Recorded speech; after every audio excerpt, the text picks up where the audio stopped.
Zaga soda, Doda Jine, Mabiola Bane, Jaya do Akaya Kete, Agudo Miare, Go leve, oh, Biomi Mare, Ludwipido, Puyare. Hoyala? Pido Mana Jine, Mabiola Bane. Mana and Jodes when Jaya Duga, Nine O, Memanago, Tenima, Chupi Ome. A chini laga a chu meded. Jabu de Mola. Taki when the Alongo, we do Banga Tapetali. Who Shibo Arungangarigo, a Sichage Lulu, we Quado Galaga, a Jonte at the Kushi, a take a jumbo. Hola? Tabi men Nika de a Jonga Ba a Jongle. Mana Jira. Mana Jira go to me on Tobido Piana. Pit the Managa or Sitema Pita. Eri Manago, take Jiva de Sura, Pazati with the Bremboga ne Punjana. Kuma widow Banga a lelare. Tuma a chain in a Duga, Kotala being Kotala Dansura, Imeda and Aji, Taki window yet Dandy, Bama Masaimu. No? Eri and Aji, Dainanga, a Shanta Kempshin Navy, widow Banga. Era Duga, a Murisi, so bido Lambido Lelali, Lale bido Piandoayo. Era Taki Wenega Manaji later, widow Bade, Nere, Galidi, Betare, Gide, Galidi, Tiawamishi. Era widow Bale Piandoabi Suro, Joma de Yoga. Hey, Joma that time door and Nia. At the Yodia Subido, no ness here, Arabazaga left jet down a Jode, Joma that needed Nia. A dancer quebido, Manan and Jola. Erago, Manjin de Yoga, let them mean La Jura. Eddie Mana Zagago, Tu Nan and Jara. Eddie Zagaga, Tu Zagani the same, we do buy a Nago, Jauda.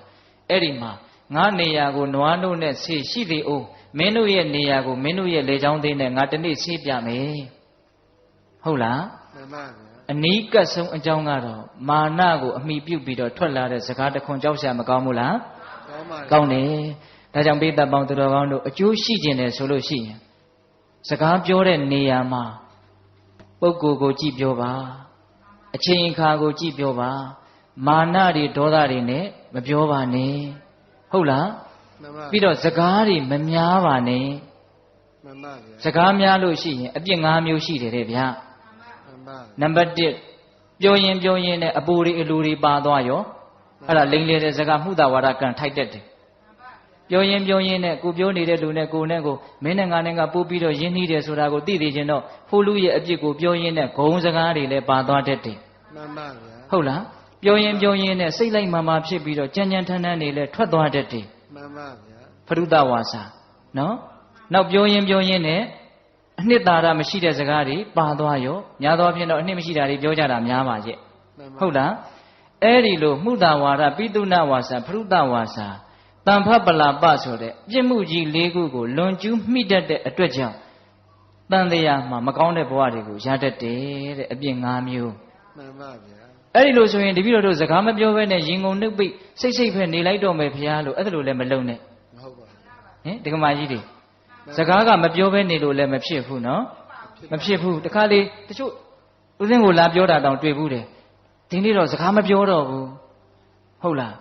In Gondala Gone, Macondala Macongo. The sugar Doda and Mabioda, say Cobido Mabioda, say Damajalo Mabioda, Mabiojan Mabioda, Madumada Mutelo Mabioda, Mabioda Dega. Mabioda lived that then a Chijulo Mea Debu, Babulo Mabioda less for I got low there. Hoyala? Eh, the Gaga, Mabioven Nilo Lemapshibu. Ponidima, now the Gama Bioven, Ne Ando, Gendosh, Toka about them, eh? Carava Jahanori, Yaswa Piago, Wachuto, Lambido, Kadoja. Kadodo, Yaswa Piaga, Chidaru, Chanjanta, Nitangea Yela. Malava Pia, Piavido, Nitangea Parapia. The one dwindling Piavido, the Yaku, the Yausakama Biovene, the great Jimia de Go, Chingeva Pia. Truga, Sakama Bioji, Lu Dayton Bido, China. No? The one dwindling the Yaku, the Yakona, Lemabiobu, Sura, Lemabiobu, Madera, Mien Lemabiobu, Mahodari, Mien Lemabiobu, the Don Diaga Lak or Lematubu. Adam Yaswapia, Lubio de Tene.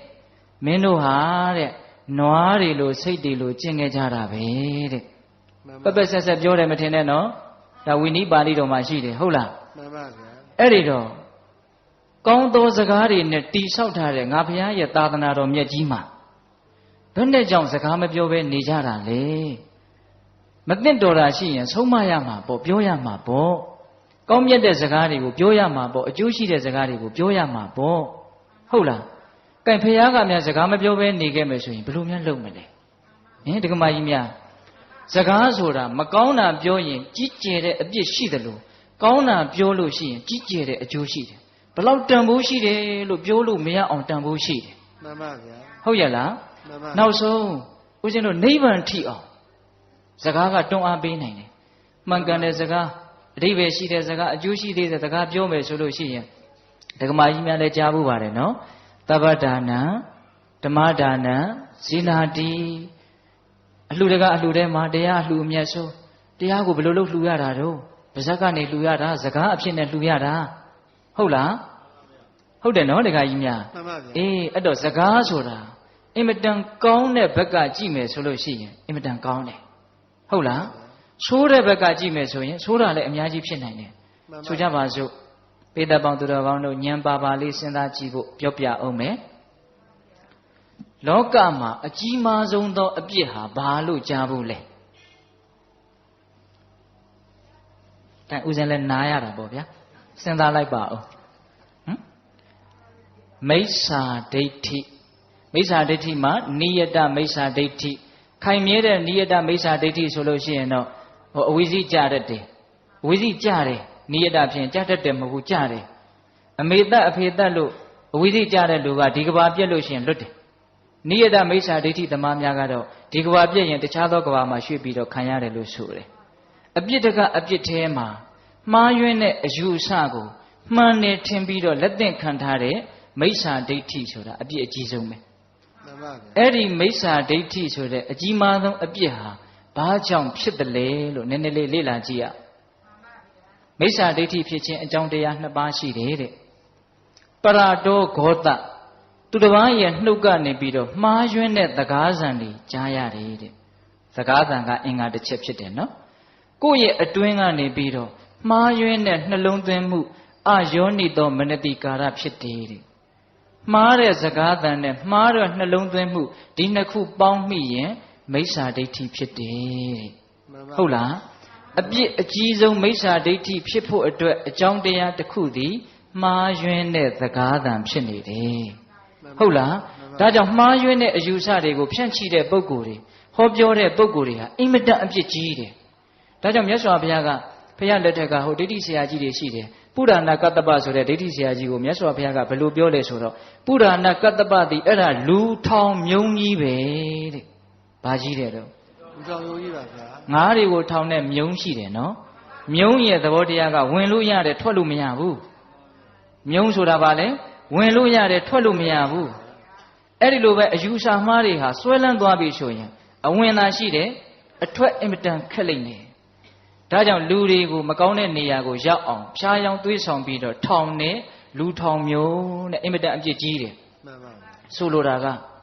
စကားသံတွေဟာမှားယွင်းပြီဆိုရင်အကြီးမားဆုံးအပြစ်ကိုတောင်ဖြစ်စေတတ်တယ်မှန်ပါဗျာဟုတ်ရဲ့လားကဲအကောင်းဆုံးသောကုသိုလ်တရားတွေထဲမှာဘယ်ကုသိုလ်ဟာအကြီးဆုံးလဲလို့မေးရင်တော့မက်ကုသိုလ်ဟာအကြီးဆုံးပေါ့နော်အဲ့ဒီမက်ကုသိုလ်သည်တမ္မာဒိဋ္ဌိခေါင်းဆောင်တဲ့မက်ခင်ကိုပွားများမှမက်ကုသိုလ်ဆိုတာဖြစ်တာမဟုတ်လားအဲ့တော့တမ္မာဒိဋ္ဌိခေါင်းဆောင်တဲ့မက်ခင်၈ပါးဟာမှန်ကန်တဲ့အယူအဆခေါင်းဆောင်နေတဲ့မက်ခင်၈ပါးဟာအရေးမပါဘူးလားပါပါတယ်ဗျာကုသိုလ်တရားတွေထဲမှာတော့သစ္စာ၄ပါးကိုသိတဲ့အဆင့်မဲ့ဉဏ်နဲ့မဲ့ဉဏ်ကလွဲရင်အဲ့ဒီလောကီတမ္မာဒိဋ္ဌိဟာအဖို့တန်ဆုံးလို့ပြောလို့မရဘူးလားရတယ်အဲ့ဒီမှန်ကန်တဲ့အယူအဆတမ္မာဒိဋ္ဌိဖြစ်ဖို့အတွက်အကြောင်းတရား2မျိုးရှိတယ်တဲ့အဲ့ဒါဘာလဲဆိုတော့ပရတောဂောတဆိုတဲ့မှန်ကန်တဲ့အတန်ရယ်မှန်ကန်တဲ့စကားပေါ့နော်နောက်ပြီးတော့ယောနိသောမနတိကာရဆိုတဲ့နှလုံးသွင်းမှန်မှုရယ်ဒီနှစ်ခုပေါင်းမိရင်တမ္မာဒိဋ္ဌိဖြစ်တယ်အဲ့တော့စကားတွေဟာကောင်းတဲ့ဘက်ကကြည့်ရင်အင်မတန်ကောင်းပါလားဦးဇင်းတို့အခုတရားတော်ကိုပထမဦးဆုံးချီးကျူးတော့ဘယ်လိုချီးကျူးတာလဲသွဲခါတော်သူ့အခါတော်ကောင်းကောင်းမွန်မွန်မှန်မှန်ကန်ကန်ပြောထားတာလို့အဓိပ္ပာယ်ရတယ်မြတ်စွာဘုရားရဲ့စကားတော်တွေပေါ့ဟုတ်လား အဲ့တော့မြတ်စွာဘုရားရဲ့စကားတော်ဒီတရားတော်ဖြစ်တယ်သွက်ခါတဆိုတဲ့ဂုဏ်နဲ့ချီးမွမ်းတိုက်တယ်ကဲဘလောက်အဖို့တန်တော့အဲ့ဒီစကားတန်တွေကိုမိမိတို့ရဲ့နှုတ်ကနေဖွင့်ဟပြီးတော့ပြောနိုင်မယ်ဆိုရင်အင်မတန်ကြီးကျယ်တဲ့ကုသိုလ်ကောင်းမှုကိုပြုရာရောက်တယ်နိဗ္ဗာန်ကိုလှူရာရောက်တယ်နိဗ္ဗာန်ကိုမြန်မြန်ရနိုင်တယ်မကောင်းဘူးလားကောင်းတယ်ဒါကြောင့်စကားမပြောဘဲနေလို့ဘယ်ဖြစ်မှာလဲမကောင်းတာတွေမပြောရဘူးကောင်းတာဆိုရင်ပြောရမယ်ဒါပေမဲ့အချိန်အခါပုဂ္ဂိုလ်ကိုကြည့်ပြီးတော့ပြောရမယ်ဟုတ်ရဲ့လားအေးဒါကြောင့်ဦးဇင်းတို့တရားရဲ့ပထမပိုင်းဘယ်လိုစကားကိုဘယ်လိုပြောမှလဲဟုတ်လားဘယ်လိုစကားကိုဆိုတော့မှန်ကန်တဲ့စကားကိုအကျိုးရှိတဲ့စကားကိုဘယ်လိုပြောမှလဲဆိုတာကြတော့ချင့်ချိန်ပြီးတော့အချိန်ကာလကိုကြည့်ပြီးတော့မေတ္တာတရားနဲ့တိမ်တိမ်မွေ့မွေ့ပြောရမယ်ဟာဒါလေးကလည်းလူသေးတယ်ဗျာနော်အပြောမတတ်တော့ဆဲတယ်လို့ဆိုတာလည်းရှိသေးတာကိုဗျာနော်အေးပြောတတ်တယ်ဆိုတာကလည်းပဲလောကကြီးကိုချီးမြှောက်ခြင်းတစ်မျိုးပဲဗျလောကကြီးကိုချီးမြှောက်တဲ့သင်္ခါတရား၄မျိုးရှိတယ်လေဒါနာတဲ့ပိကံစွန့်ကျဲလှူဒန်းခြင်းဟာလောကကြီးကိုချီးမြှောက်တာဗျနော်ပြီးတော့ဗာလဲပေယဝိဇ္ဇတဲ့ချစ်ဖွယ်စကားပြောတာကိုယ်စကားကြောင့်သူများနားချမ်းသာသွားတယ်စိတ်ချမ်းသာသွားတယ်ပြုံးပြီးတော့ကြံရစ်တယ်သိကောင်းတာပဲအဲ့ဒါလောကကြီးကိုဘာလုပ်တာလဲချီးမြှောက်တာဗျပြီးတော့ဗာလဲသူများရဲ့အကျိုးစီးပွားကိုဆောင်ရွက်ပေးတာအတ္တစရိယဟုတ်လားကိုယ်အလုပ်လို့သဘောထားတာနော်သူများအလုပ်တွေကိုနော်ပြီးတော့ဗာလဲကိုယ်နဲ့ဒန်းတူထားတာတမာနတ္တတာဟုတ်လားဘယ်သူမှအဆင်တမ်းမခွဲခြားဘူးအလုံးလူသားတွေအတူတူထားတာအဲ့ဒီတော့ချစ်ဖွယ်စကားဆိုတာလည်းအရေးမကြီးဘူးလားအရေးကြီးတယ်နော်အဲ့တော့နူးညံ့တဲ့စကားကိုမေတ္တာလေးနဲ့ပြောရမယ်ဟုတ်လားဒါကြောင့်ပေးသက်ပေါင်းသူတော်ကောင်းတို့စကားဘယ်လိုပြောမှလဲဆိုတာနဲ့ပတ်သက်ပြီးတော့ဦးဇင်းတို့ပြောမယ်ဆိုရင်ဒီနေ့တညလုံးပြောသွားလို့ရတယ်နော်ဒီတရားတစ်ပုဒ်အတွင်းမှာသို့တော့ဘယ်လိုစကားကိုဘယ်လိုနားထောင်ကြမလဲဆိုတဲ့အပိုင်းကလေးကိုလည်းပြောဖို့ကြံနေသေးတဲ့အတွက်ကြောင့်နော်ဘယ်လိုစကားကိုဘယ်လိုပြောမှလဲဆိုတဲ့အပိုင်းကိုဒီလောက်နဲ့တော်ရအောင်နော်မှန်ပါဗျာမှန်ကန်ပြီးတော့အကျိုးရှိတဲ့စကားကိုအချိန်အခါကြည့်ပြီးတော့မေတ္တာတရားနဲ့နူးညံ့သိမ်မွေ့စွာပြောဆိုတတ်ရမယ်ဒါဆိုရင်မလုံလောက်ဘူးလားလုံလောက်ပြီဟုတ်လားဓာတ်ထက်ပူပြီးတော့ပေးသက်ပေါင်းသူတော်ကောင်းတို့ကကြိုးစားခြင်းတယ်ဆိုရင်တော့သစ္စာ၄ပါးနဲ့ဆက်တဲ့စကားတွေကိုပြောတဲ့သစ္စာတန်ရုပ်မှာပြောထားတယ်ဒါလေးနည်းနည်းလေးပြောအောင်မယ်ချစ်သားတို့တဲ့ဒီပြင်စကားတွေမပြောနဲ့ပြောခြင်းတယ်ဆိုရင်သစ္စာနဲ့ဆက်တဲ့စကားကိုပြောပါတဲ့မြတ်စွာဘုရားကသစ္စာ၄ပါးနဲ့ဆက်တဲ့စကားပြောတတ်ဖို့တော့လိုတယ်ဘဝဟာဘာအနှစ်မှမရှိဘူးဒုက္ခတက်တက်ပဲလို့အဓိပ္ပာယ်ပေါက်အောင်ပြောတတ်ဖို့လိုတယ်တယောက်နဲ့တယောက်စကားပြောကြပြီဆိုလို့ရှိရင်ဩဘဝဟာအနှစ်မရှိပါဘူးအချီးနှီးပါပဲအကောင်းရလို့ဘာမှမရှိဘူးလို့အဲ့ဒီအဓိပ္ပာယ်မျိုးတက်ရအောင်တခြားသောဝါဒတွေသုံးပြီးတော့ပြောတတ်မယ်ဆိုရင်တော်တော်ကောင်းမယ်ဟောကိုကဓာတ်ရိုက်ကြီးပြောမယ်ဆိုရင်ကိုကိုတရားဟောနေတယ်လို့သူများကထင်းကုန်ပါလေတရားဟောတဲ့အခြေအနေမျိုးမှာတော့တရားလို့ဟောပေါ့ဟုတ်လားဒါပေမဲ့တငယ်ချင်းချင်းစကားပြောတယ်ဟာလူငယ်တွေနဲ့စကားပြောတယ်ဆိုရင်အဲ့ဒီအဓိပ္ပာယ်လေးတက်ရအောင်ပြောတတ်ဖို့လိုတယ်ဒါဒုက္ခသစ္စာဟေးလောဘကြီးရင်တော့ဒုက္ခကြီးတာပဲဒီအဓိပ္ပာယ်လေးကိုတက်ရအောင်ပြောတတ်ရမယ်ပြောလဲပြောရမယ်ဒါလောကကြီးရဲ့အမှန်တရားဒီအမှန်တရားကိုကြွေးကြော်ရင်းရမယ်လူချင်းနေသမျှတော့ဆင်းရဲနေမှာပဲလို့ဒါပြောကိုပြောရမယ်ဒါမှန်တယ်နော်တခါကြီးများမှန်ပါဗျာလောဘတစ်ချက်သားရှိရင်ဆင်းရဲတစ်ချက်သားရှိတယ်ဆင်းရဲမှုအလုံးကိုဘယ်သူမှပေးတာမဟုတ်ဘူးလောဘကပေးတာမှန်ပါအဲ့ဒီအဓိပ္ပာယ်မျိုးတက်ရအောင်ပြောတတ်မယ်ဆိုရင်တော်တော်တော်တာပဲနော်တခါကြီးများအေးလောဘချုပ်ခြင်းသည်ဒုက္ခချုပ်တယ်လို့တတိယနိရောဓသစ္စာကိုပြောတတ်ရမယ်လောကကြီးမှာတကယ်ငြိမ်းချမ်းတယ်ဆိုတာကလူကျင်မှုချုပ်မှဖြစ်တာပါကွာဟုတ်လားပြောတတ်ရမယ်နော်လူကျင်မှုကိုပရိအုပ်နိုင်မှဒေါသဒုက္ခဆိုတဲ့အရှိန်ကြီးကလည်းရက်တန့်သွားတာလူကျင်မှုကိုမရက်တန့်နိုင်သေးသည်မြဒုက္ခဆိုတာကိုလည်းရက်တန့်လို့ရမှာမဟုတ်အဲ့တော့နိရောဓသစ္စာကိုလည်းပဲလောကီလိုလေးပြောနေတာနော်ဒကမာကြီးများအေးနောက်စတုထသစ္စာဩတကယ်ချမ်းသာခြင်းရင်တော့ဖရာရဲ့တရားကလွဲလို့တခြားနည်းလမ်းမရှိဘူးဒီအဓိပ္ပာယ်မျိုးပြောတတ်ရမယ်မဂ္ဂသစ္စာကိုမြတ်စွာဘုရားကတိတိကျကျဘယ်လိုဟောတာလဲဒုက္ခនិရောဓဂာမိနိပฏิပဒါအရိယသစ္စာအဲ့ဒါကိုဦးဇင်းတို့အတူချုပ်ပြောတော့ဘယ်လိုပြောလိုက်တာလဲ မက္ခသစ္စာလို့ပြောလိုက်တာနော်မြတ်စွာဘုရားတိတိကျကျပြောထားတာကဒုက္ခនិရောဓဂ ामि နိပฏิပဒါအရိယသစ္စာဒုက္ခဆိုတာကဆင်းရဲတာនិရောဓဆိုတာကချုပ်တာဂ ामि နိပฏิပဒါဆိုတာကချုပ်ရသို့ရောက်ရရောက်ကြောင်းအကျင့်လို့ဆိုလိုတာအဲ့ဒါဘာလဲဆိုတော့မဂ်ခင်၈ပါးဒုက္ခငြိမ်းမှုအတွက်ဒီတလမ်းပဲရှိတယ်ကျန်တဲ့လမ်းတွေကသွားလို့ဒီပန်းနိုင်ကိုမရောက်နိုင်ဘူးအဲ့ဒီအဓိပ္ပာယ်မျိုးကိုကြဲကြဲဝန်းဝန်းပြောတတ်ဖို့မလိုဘူးလားလို့တယ်နော်ဒါကြောင့်ပိဿပေါင်းသူတော်ကောင်းတို့အရှင်းမျက်နာကိုပြောချင်တယ်ဆိုရင်တော့သစ္စာ၄ပါးနဲ့ဆက်တဲ့စကားကိုပြောပါလို့မြတ်စွာဘုရားကတိုက်တွန်းတယ်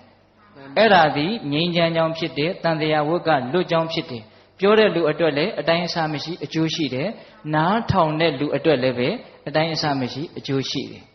ဒါကြောင့်ဦးဇင်းတို့ဒါလေးကိုတရားပထမပိုင်းရဲ့ဏိဂုံးချုပ်လေးပေါ့နော်ဘယ်လိုစကားကိုဘယ်လိုပြောမှလဲဟုတ်လားသစ္စာစကားကိုသူ့ရဲ့အကျိုးကိုယ့်ရဲ့အကျိုးကိုမြှုပ်ကိုပြီးတော့ပြောပါဟုတ်ရလားအေးနောက်တရားရဲ့ဒုတိယပိုင်းသွားကြအောင်စို့ဟုတ်လား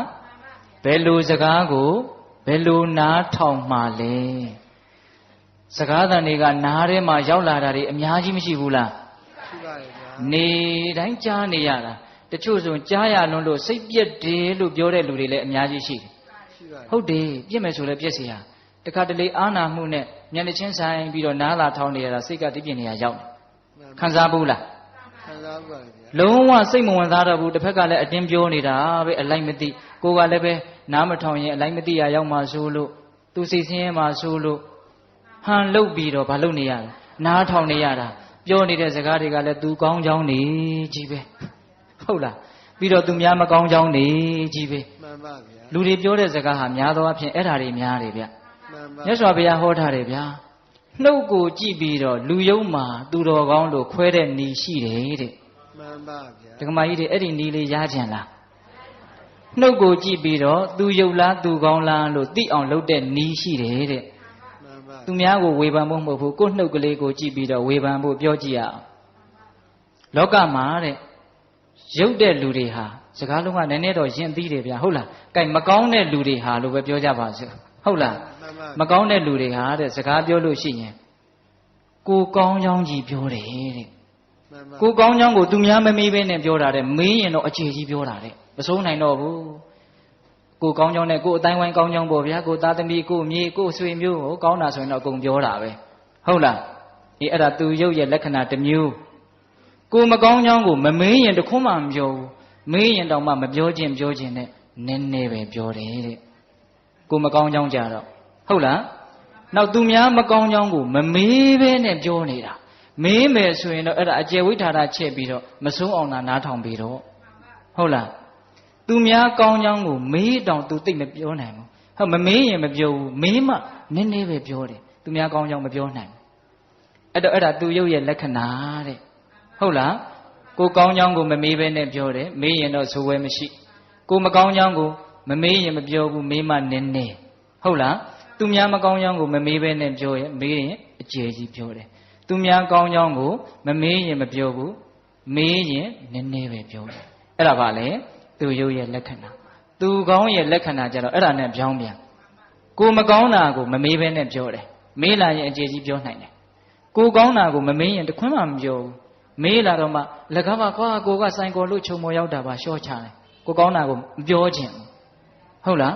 ကိုကောင်းတာကိုအကျယ်ဝိထာတာချက်ပြီးတော့ပြောနေသေးသမျှသူကောင်းရဲ့အဆင့်ကိုကိုမတက်နိုင်သေးဘူးဟုတ်လားဟုတ်တယ်အဲ့ဒီစကားလေးကိုဦးစင်ကစစ်စစ်ပေါက်ပေါက်စဉ်းစားကြည့်တယ်ဖခင်ပြောသမျှအကုန်အမှန်ကြီးပဲဘယ်လိုစိတ်နဲ့ပြောတာလဲ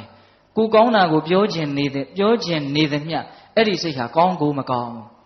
ကိုမကောင်းတာကိုဖုံးထားခြင်းသေးသမျှအဲ့ဒီစိတ်ဟာကောင်းကိုမကောင်းဘူးသူများမကောင်းတာကိုပြောနေခြင်းသေးသမျှအဲ့ဒီစိတ်ကောင်းကိုမကောင်းဘူးနော်သူကောင်းဆိုတာဒါကြောင့်သူများမကောင်းတာကိုမပြောခြင်းဘူးတနာတယ်နားလေတယ်မကောင်းတာဟာသဘာဝပဲလို့နားလေတယ်သူများကိုအပုတ်မချခြင်းဘူးဟုတ်လားသူများကောင်းတာကိုပြောနိုင်တယ်မုဒိတာဖြစ်နိုင်တယ်မလွယ်ဘူးဒကမာကြီးတွေတရားကလည်းမလွယ်ဘူးနဲ့ပဲဆုံးသွားတယ်ဗျာအားမရှိလိုက်တာဟုတ်လားဘာဖြစ်လို့ဆိုဦးဇင်းတို့လည်းဒီတိုင်းပဲနော်တတိနဲ့အုပ်နေရတယ်ဟုတ်လားပြောလိုက်ရင်သူများမကောင်းကြောင်းကြီးပဲနည်းနည်းလေတဲ့လူကတွယ်ဝိုက်ပြီးတော့ပြောတာတဲ့လူကတဲ့တို့ပြောတာဟုတ်လား ကိုကောင်းကြောင်းကိုလည်းအဲ့ဒီတိုင်းပဲအဲ့ဒါအရင်တည်းတို့ပြောတာအဲ့တော့ဦးဇင်းကစကားပြောရင်နည်းနည်းလေးကိုချင်းစာကြပါလို့တောင်ပြောခြင်းတယ်သူများကသူတို့ကောင်းတဲ့အကြောင်းတွေပြောနေနားထောင်ခြင်းလားဒီကမကြီးတွေနားထောင်ခြင်းလားအဲ့ဒီလူတွေကသူတို့ကောင်းကြောင်းသူသားသမီးတွေနိုင်ငံခြားမှာဘလို့တွေပညာတွေသင်ပြီးတော့ဘလို့တွေဟာပြောနေဆိုနားထောင်ခြင်းလားထောင်ခြင်းသလားမထောင်ခြင်းဘူးဗျသူများကောင်းတာကိုနားမထောင်ခြင်းတာပုထုသင်ရဲ့သဘာဝဟုတ်လားအဲ့ဒါကိုပဲအိတ်တာလို့ခေါ်တာမဟုတ်လားအိတ်တာဆိုတာသူများကောင်းတာကိုကြားကိုမကြားခြင်းတာမနာလိုဘူးဆိုတာအဲ့ဒါကိုပြောတာနာတာဆိုတာဘယ်ကနာတာနာကနာတာအခုတရားနာနေတာဘယ်ကနာနေတာအေးအဲ့ဒါဗမာစကားမနာလိုဘူးနားမထောင်လိုဘူးကောင်းတာဆိုကြားကိုမကြားခြင်းဘူးအဲ့ဒါပုထုဇဉ်ရဲ့ပင်ကိုယ်သဘောအဲ့တော့ကိုကောင်းတာကိုသူများသွားပြောရင်အဲ့ဒါမုံစေးစားတော့တာပဲသူများမုံအောင်လုပ်တာနော်ဒါကြောင့်ဟိုတရားလေးတွေကလိုက်နာရင်တော်တော်ကောင်းတယ်သိလားအဲ့ဒါကိုကောင်းကြောင်းမပြောရင်သူများချစ်လိမ့်မယ်ဗျာသိကြတယ်ဗျာနော်တခါကြီးမိုင်များဒါကြောင့်ကိုကောင်းတဲ့အကြောင်းကိုတတ်နိုင်တယ်များမပြောပါနဲ့ကိုမကောင်းတဲ့အကြောင်းကိုတတ်နိုင်တယ်များပြောဖို့ကြိုးစားပါဟုတ်ရဲ့လားအေးသူများမကောင်းတဲ့အကြောင်းကိုတတ်နိုင်တယ်များမပြောပါနဲ့သူများကောင်းတဲ့အကြောင်းကိုတတ်နိုင်တယ်များပြောဖို့ကြိုးစားပါဟုတ်လားကဲဘယ်လိုစကားကိုဘယ်လိုနားထောင်မှလဲဆိုတာကိုတောင်မရောက်နိုင်ဘူးဖြစ်နေတယ်ဗျာအဲ့တော့ဒကာကြီးဒကာမကြီးများဘယ်လိုစကားကိုဘယ်လိုနားထောင်ကြမှလဲဆိုတော့စကားတွေကကိုယ်နားတဲ့ကိုအမျိုးမျိုးရောက်နေတယ်အဲ့ဒီထဲမှာဦးဇင်းတို့ပထမကိုမကောင်းတာပြောတာတွေနဲ့ပတ်သက်ပြီးတော့ကိုယ့်ရဲ့အပြစ်ကိုယ့်ရဲ့မကောင်းကြောင်းတွေနဲ့ပတ်သက်ပြီးတော့ကိုနားတဲ့ကိုရောက်လာတဲ့စကားတွေနဲ့ပတ်သက်ပြီးတော့အရင်စဉ်းစားကြည့်အောင်ဒကာကြီးဒကာမကြီးများမကောင်းကြောင်းကိုသူများပြောတာတွေကြားဖို့လားကြားဘူးလေဓာတ်ရိုက်ပြောတာလည်းကြားလိမ့်မယ်ကိုယ်ရာမှာပြောပြီးတော့တဆင့်လာပြောတာလည်းကြားရလိမ့်မယ်ကိုမကောင်းကြဘူးလေဟုတ်လားအဲ့ဒီလိုပြောရင်ဘယ်လိုနားထောင်မလဲဒီအချက်ကလေးကအရင်စပြီးတော့စဉ်းစားရအောင်ကိုမကောင်းကြောင်းကိုပတ်ဝန်းကျင်ကပြောလာပြီဆိုရင်စဉ်းစားလိုက်သူတို့ပြောတာဟုတ်သလားမဟုတ်ဘူးလားသူတို့ပြောနေတဲ့မကောင်းကြောင်းတွေကဟုတ်သလားမဟုတ်ဘူးလားလို့စဉ်းစားဟုတ်ချင်လဲဟုတ်မယ်မဟုတ်ချင်လဲမဟုတ်ဘူးဟုတ်နေတယ်ဆိုရင်တော့အဲ့ဒါပြင်ဖို့ကြိုးစားရတော့မယ်နော်တခါကြီးများမခံမြင်ရဘူးနော်သူများမကောင်းကြောင်းပြောတာကိုသူတို့ပြောတဲ့အတိုင်းငါမှဟုတ်မြတ်နေသလားလို့စဉ်းစားဟုတ်တယ်ဆိုရင်ဘာလုပ်ရမလဲပြင်ရမယ်မဟုတ်ဘူးဆိုတာလည်းရှိနိုင်တယ်မဟုတ်ဘဲနဲ့မုန်းလို့ပြောတာလည်းရှိလိမ့်မယ်အဲ့ဒီမဟုတ်ဘူးဆိုရင်တော့ဘယ်နဲ့လုပ်မလဲသီးခံဖို့ကြိုးစားရမယ်မှန်ပါနော်ဒါကြောင့်မကောင်းတဲ့စကားတွေအပြစ်တွေနဲ့ပတ်သက်လာရင်ဟုတ်ရင်ပြင်ရမယ်မဟုတ်ရင်သီးခံရမယ်ပိဋကပြောကြည့်စမ်းပါဟုတ်ရင်ပြင်ရမယ်မဟုတ်ရင်သီးခံရမယ်အဲ့ဒါအဲ့ဒီစကားနဲ့ပတ်သက်ပြီးတော့အကောင်းဆုံးနားထောင်နေပဲမှန်ပါဟုတ်လို့ရှိရင်ပြင်ရမယ်ဦးဇင်းတို့မြတ်စွာဘုရားလက်ထက်ကရာဓဆိုတဲ့ယဟန်အိုကြီးတစ်ပါးရှိတယ်အသက်ကြီးမှယဟန်ပြုတာသူယဟန်ပြုတော့သူ့ကိုဘယ်သူကမှယဟန်ပြုမပေးခြင်းဘူးဘယ်ယဟန်ကမှပြုမပေးခြင်းဘူးအဲ့ဒီမှာမြတ်စွာဘုရားကယဟန်တော်တွေကိုဒီပုံနာကြီးရဲ့ကျေးဇူးတရားတွေမင်းတို့ပေါ်မှာမရှိကြဘူးလားအဲ့ဒီမှာရှင်သာရိပုတ္တရာကိုတော်မြတ်ကြီးကကျေးဇူးသိပ်သိတာဆိုတော့မှန်လားပါဗျာတပည့်တော်အပေါ်မှာဆွန်းတစွန်းလောင်းမှုတဲ့ကျေးဇူးရှိပါတယ်ဒါကြောင့်တပည့်တော်ဒီပုံနာအိုကြီးကိုယဟန်ပြုပေးလိုက်ပါမယ်အဲ့ဒီမှာယဟန်ပြုပေးကြီးမှယဟန်ဖြစ်တာဆိုတော့ဘာမှပြောကောင်းမှာမဟုတ်ဘူးလို့ထင်တရားရှိတယ်သို့တော်တခြားသည်ဗျာပြောလို့အင်မတန်ကောင်းတယ်ငါစာလဲသင်နိုင်တော့တာမဟုတ်ဘူးငါကိုမသိတော်တာတွေကိုပြောသမျှငါအကုန်ပြင်မယ်ဟိုယဟန်ကဒီလိုပြောရင်ဒီလိုပြင်လိုက်တယ်ပြောသမျှအကုန်ပြင်တာအဲ့ဒါရက်ပိုင်းအတွင်းအဲ့ဒီရာဓယဟန်ကြီးဟာယဟန်နာဖြစ်တယ်မှန်ပါဗျာသူမဟုတ်တာတွေကိုပြောတာနော်ယဟန်ကြီးဒီလိုမဝင်းနဲ့ဒီလိုမပြောနဲ့ဓာတ်ရိုက်ပြောတာနော်ဓာတ်ရိုက်ပြောတာဆိုရင်လူတွေဟာခံနိုင်ခဲ့တယ်နော်ပြီးမှလာကျေးဇူးတင်ရင်တင်မယ်ကြားကသာတော့ထောင်းကနေဒေါသထသွားမယ်ကိုယ့်အတ္တကိုလာထိတာကိုဗျဟုတ်လားအဲ့တော့အဲ့ဒီယာရမထေကတော့ခံနိုင်တယ်မဟုတ်ဘူးမဟုတ်လို့ပြောတာငါပြင်မယ်အဲ့ဒီလိုပြင်လိုက်တော့2ရက်3ရက်အတွင်းဘာဖြစ်တယ်ယဟန္တာဖြစ်တယ်အဲ့ဒီမှာမြတ်စွာဘုရားကဂါထာလေးတစ်ပုဒ်ဟောတယ်နေဒီနံဝဘဝတာရံယံပတ္တိဝဇ္ဇတတိနံနေကရှဝါရိမေရာဝီတာတိတံပန္တိတံပစီတာတိတံပဇမာနတ္တတိယောဟောတိနပါပိယောအဓိပ္ပာယ်ကဘာလဲဆိုတော့ကိုယ့်ရဲ့အပြစ်တွေကိုမကောင်းကြောင်းတွေကို ရှေ့တင်ပြောဆိုနေတဲ့ပုဂ္ဂိုလ်ကိုနှိပ်စက်ပြီးတော့ပြောဆိုတဲ့ပုဂ္ဂိုလ်နော်ကိုမကောင်းတာပြောတယ်ဆိုမှတော့ကိုဆင်းရဲပြီလေဟန်ဆောင်ပြီးတော့ရပါတယ်လို့ပြုံးတာနေလဲရတာစိတ်ထဲကတော့တိတ်ပြီးတော့မချိလှဘူးဒါဥစဉ်တို့လည်းဒီတိုင်းပဲဒကာကြီးဒီမကြီးများလည်းဒီတိုင်းပဲဖြစ်ပါလိမ့်မယ်ဒါကြောင့်ကိုမကောင်းတာကိုပြောတယ်ဆိုရင်အဲ့ဒါနှိပ်စက်ပြီးတော့တစ်ဖက်ကမလုပ်နေတာလေပြောနေတာအပြစ်ကိုပြပြီးတော့အဲ့ဒါလိုနှိပ်စက်ပြီးတော့ပြောတဲ့အမျှော်မြင်ရှိတဲ့ပညာရှိကိုတဲ့မြေအိုးထဲမှာပိုင်ရှင်မရှိတဲ့ရွှေအိုးတွေကိုဖော်ပြတယ်လို့မျိုးရွှေအိုးကိုညွန်ပြတဲ့လူလို့သဘောထားရမယ်တဲ့မှန်ပါဗျာတစုံတယောက်သောပုဂ္ဂိုလ်ကဟေဟိုနားမှာပိုင်ရှင်မရှိတဲ့ရွှေအိုးကြီးရှိတယ်သွားယူကြပါလားဆိုရင်ဘယ်လိုလုပ်မှလဲတောက်လျှောက်သွားယူမယ်အဲ့ဒီလူကိုရှ िख ိုးကျင်တောင်ရှ िख ိုးသွားလိုက်အောင်မယ်ဟင်ဒကမာကြီးများမှန်ပါဗျာအေးကိုယ့်ရဲ့အပြစ်ကိုနှိပ်စက်ပြီးတော့နှိပ်ကွပ်ပြီးတော့နာကျင်အပြစ်မြင်တိုင်းဝမ်းလွဲမသူဟုတ်တိုင်းဆိုတတ်တဲ့ဆရာရဲ့ဂုဏ်ကျေးဇူးတတိတ်တရေတနဲ့ပြည့်စုံတဲ့မိတ်ဆွေသို့မဟုတ်ပညာရှိတယောက်ကိုတွေ့ရတယ်ဆိုရင်ရွှေအိုးကိုညွှန်ပြတဲ့လူလို့သဘောထားရမယ်အဲ့ဒီလိုမျိုးနားထောင်တတ်ရမယ်မှန်ပါဗျာတာရိတံပဇာမာနတတေယောဟောတိနပံပိယော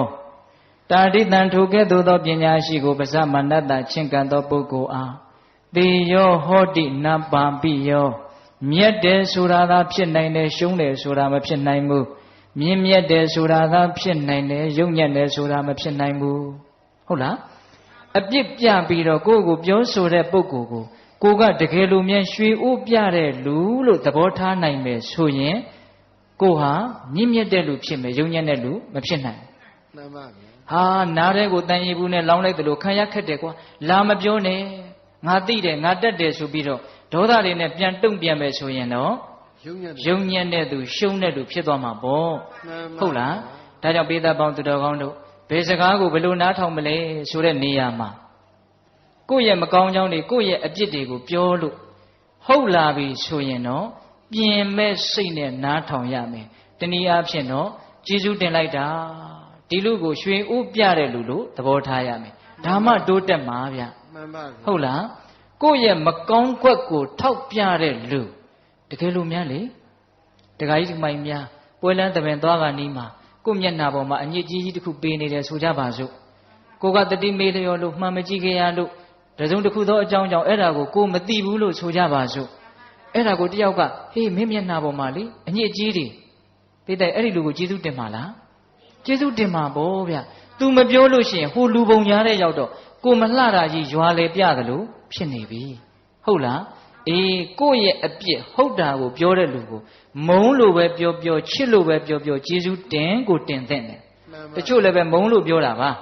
ကိုကောင်းစေခြင်းလို့ပြောတာမဟုတ်ဘူးမုန်းလို့ကိုအပြစ်မရှိအပြစ်ရှာပြောနေတာဒါကြီးအဲ့ဒီအပြစ်ကလည်းတကယ်ရှိနေတတ်တယ်တကယ်ရှိရင်တော့ပြင်ရမယ်ဟုတ်လားကဲတကယ်မရှိဘဲနဲ့ပြောလာရင်ဘယ်လိုလုပ်ရမလဲ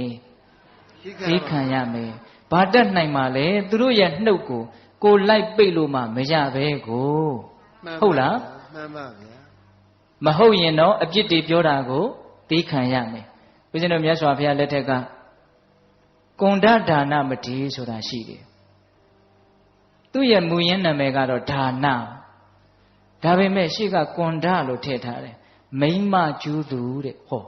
ယဟန်တစ်ပါးရဲ့ဘွဲ့ရှိမှာအဲ့ဒါကြီးထည့်ထားတာစိတ်ပြည့်စရာကြီးဘာဖြစ်လို့အဲ့ဒါလိုအထည့်ခံရတယ်လဲဆိုတော့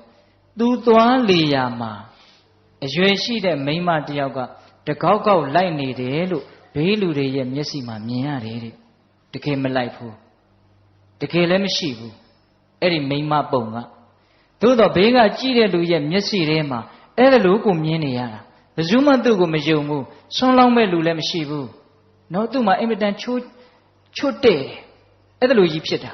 ဒါရှိတုန်းကသူကယဟန်တစ်ပါးကိုတကယ်ချစ်ကြတာဟုတ်ရဲ့လားတကယ်မေတ္တာရှိကြတာဟုတ်ရဲ့လားလို့စမ်းတဲ့အနေနဲ့ရုပ်ကစိုးနဲ့ဖြစ်တုန်းကမိမပုံတရံဖန်ဆင်းပြီးတော့ယဟန်တစ်ပါးကိုတန်တရားဖြစ်အောင်လုပ်ခဲ့လို့ဒါဥစဉ်အကျေမပြောဘူးနော်အဲ့ဒါဥစဉ်တို့မြတ်စွာဘုရားလက်ထက်ရောက်တော့ယဟန်လာဖြစ်တယ်အဲ့ဒါဝိဘတ်ရုပ်ပေါ့နော်မိမပုံတပုံကသူ့နောက်ကိုလိုက်နေတာဆွန့်ခံသွားလဲပါနေတာအဲ့ဒါကိုကောသလမင်းကြီးကနောက်တော့သိတဲ့အခါကျတော့ဒီယဟန်ဘယ်လိုလဲမသိဘူးစုံစမ်းလာကျောင်းပေါ်လောက်တော့အဲ့ဒီယဟန်ကကျောင်းပေါ်တက်သွားတယ်ကောသလမင်းကြီးကနောက်ကလိုက်သွားတယ်အဲ့ဒီမိန်းကလေးကလည်းလိုက်သွားတာပဲ ကျောင်းပေါ်ရောက်တော့အဲ့ဒီမိန်းကလေးကမရှိအဲ့ဒီယဟန်ပြန်ဆင်းသွားတော့မိန်းကလေးကပါသွားတာပဲအဲ့ဒီတော့မှဒါအကြောင်းတစ်ခုခုကြောင့်ရှိမယ်လို့ကောသလမင်းကြီးသဘောပေါက်မြတ်စွာဘုရားကိုရှောက်မြတ်စွာဘုရားကအကျိုးအကြောင်းပြောပြအတိတ်အကြောင်းကိုပြောပြတော့အရှင်ဘုရားဒီလိုဆိုရင်အရှင်ဘုရားကိုဘယ်သူကကြည်ညိုမှာလဲတပည့်တော်ဆွမ်းကွန်းဝေယဝိဆပစ္စည်းလေးပါးဒါယကခံတယ်ဆိုပြီးတော့နောက်တော့ယဟန္တာဖြစ်တယ်အဲ့ဒီမထေကိုအကြောင်းပြုပြီးတော့ပြောတဲ့စကားလေးတော်တော်မှတ်သားစရာကောင်းတယ်အဲ့ဒီယဟန်ကအဲ့ဒါလိုမိမပုံရိပ်ကနောက်ကလိုက်နေတာဆိုတော့ယဟန်တွေကသူ့ကိုတကယ်လဲအမြင်ကတ်တယ်ပြောင်းလဲပြောင်းခြင်းတယ်အဲ့ဒါလိုပြောကြတော့ဆိုကြတော့သူ့ကိုနှိပ်စက်ပြီးတော့ပြောကြတော့သူကလည်းနောက်တော့ပြန်ဆဲတယ်ပြန်ပြီးတော့ကြမ်းကြမ်းထန်ထန်ပြောတယ်အဲ့ဒါနဲ့ယဟန်နေနဲ့သူ့ရဲ့ရံပွဲဟာမကြာခဏဖြစ်တယ်အဲ့ဒီမှာမြတ်စွာဘုရားကနောက်တော့မြတ်စွာဘုရားရဲ့နားတော်ပေါက်ကြားတော့အဲ့ဒီယဟန်တော်ကိုခေါ်ပြီးတော့จิตသားဘာပြုလို့ကြမ်းထမ်းတဲ့စကားတွေပြောတာကိုကြမ်းထမ်းတဲ့စကားတွေနဲ့ပြန်တုံ့ပြန်ရတယ်လေမတုံ့ပြန်နဲ့ဒါဟာမင်းရဲ့အတိတ်ဘဝကမကောင်းတဲ့ကံကြောင့်ဖြစ်ပေါ်လာတာမင်းမှာတကယ်တမ်းအဲ့ဒီအပြစ်ကရှိနေတာမဟုတ်ဘူးမိမနောက်ကလိုက်နေတယ်ဆိုတဲ့အပြစ်တကယ်ရှိတာမဟုတ်ဘူးအဲ့ဒီမရှိတဲ့အပြစ်ကိုဘေးကပြောနေတာကိုမင်းသိခံလိုက်ပါအဲ့ဒီမှာမြတ်စွာဘုရားကဘယ်လိုဥပမာလေးနဲ့ပြောတာလဲဆိုတော့အနာပြက်နေတဲ့ကြီးခွက်လိုမင်းကျင့်ရမယ်တဲ့ဒါလေးကိုပြောချင်တာဥစဉ်ကသိလားဘယ်လိုကျင့်ရမလဲအနာပြက်နေတဲ့ကြီးခွက်ပါဗျာအနာပြက်နေတဲ့ကြီးခွက်တဲ့အနာပြက်နေတဲ့လက်ကွင်းတဲ့ဆိုကြပါစို့ဥစဉ်တို့တောတွေမှာတော့ရှိသေးတယ်အခုတက္ကကြီးတို့ဒီမှာတော့တချို့သိမ့်မရှိတော့ဘူးကြီးပလားလေးတွေရှိတယ်လေကြီးပလားနဲ့ရေတောက်လို့ရှိရင်အန္တရာယ်ကင်းတယ်လို့ယောဂကင်းတယ်လို့ယူဆရှိတယ်လေဥစဉ်တို့ငယ်ငယ်တုန်းကဆိုရင်အဲ့ဒီကြီးပလားလေးကိုလက်ဖွားပေါ်တင်အဖေတို့အမေတို့မရှိတဲ့အခါမှာဒန်းဆိုခောက်လိုက်ရင်အတန်လေးကတော်တော်နဲ့မတိတ်တော့အဲ့ဒါလေးကိုခဏတိုင်းခောက်ခောက်ကြည့်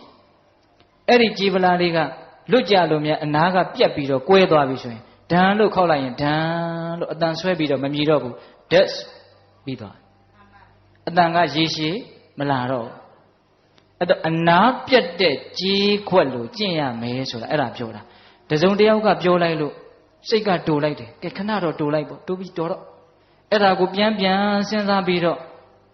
ညလည်းမပြီးနိုင်နောက်နေ့လည်းမပြီးနိုင်နောက်လလည်းမပြီးနိုင်အိုးကြီးပလားလက်နဲ့တောက်လိုက်တယ်လို့ဒန်းဆိုတဲ့အတန်ကအမြင်ကုန်မပြတ်တော့ဘူးဟင်ဒကမာကြီးတွေစိတ်ထဲမှာအဲ့ဒါလို့အမြင်မပြတ်တဲ့ဒေါသခံစားချက်တွေရှိလား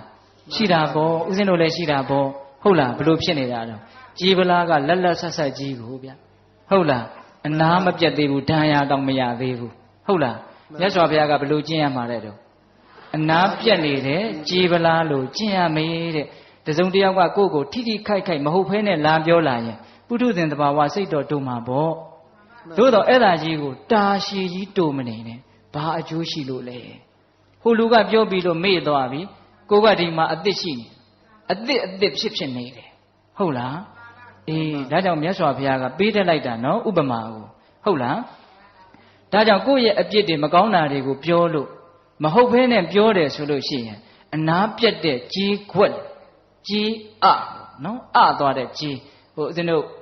ရှင်းတော့ကငွေတင်းကားတွေပါလေရှိတယ်ငွေစစ်သလားကောင်းသလားလို့သိရင်တောက်ကြည့်လိုက်တယ်ဟုတ်လားတကယ်လို့အဲ့ဒီမှာအက်တွေအထက်ထဲမှာအနာစာရှိနေရင်အဲ့ဒီငွေတင်းကားကအတန်မကောင်းတော့ဘူးအဲ့ဒါကိုငွေတယ်လို့ခေါ်တယ်အခုလည်းပဲကြီးအတန်တာရှည်မမြည်ဘူးဒါကြောင့်စိတ်ထဲမှာ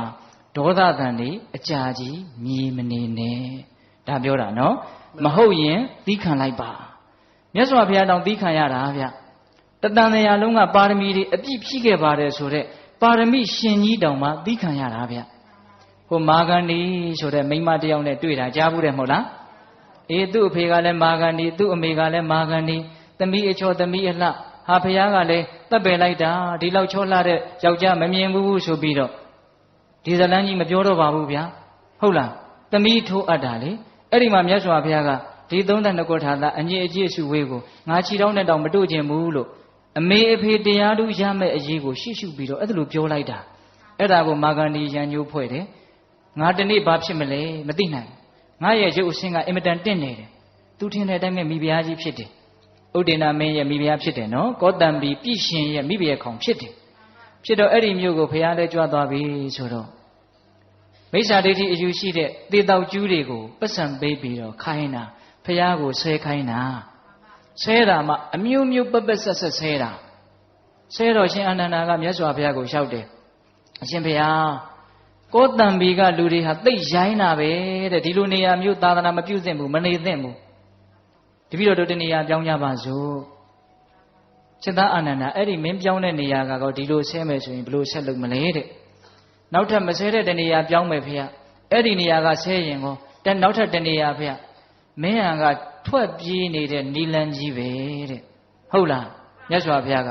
ဖြစ်လာတဲ့ပြဿနာကိုဒီနာတင်ပြေးလေအောင်ရှင်းရတယ်တဲ့ချီးမွမ်းတာပဲဖြစ်ဖြစ်ကဲ့ရဲ့တာပဲဖြစ်ဖြစ်9ရက်အပြင်မနေဘူးတဲ့ဒါဘုရားကိုယ်တိုင်ဟောတာနော်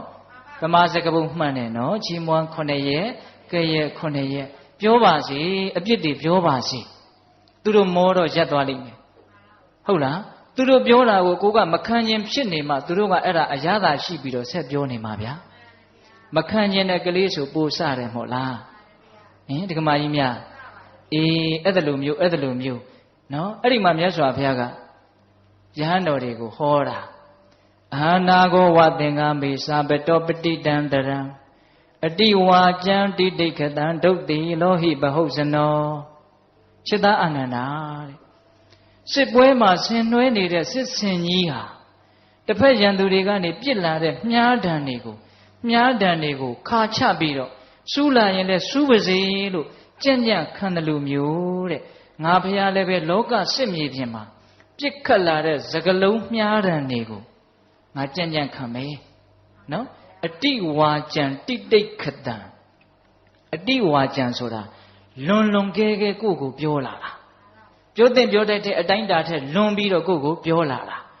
လွန်ကဲတဲ့စကားပေါ့အဲ့ဒီစကားကိုဘာလို့မှလဲတိတိတ်ခတံငါသီးခံလိုက်မယ်သီးခံသည်ဖြစ်စေဒေါသဖြစ်သည်ဖြစ်စေသီးခံလိုက်ရင်တော့ကိုကသီးခံတာကြီးကိုရလိုက်တာပဲ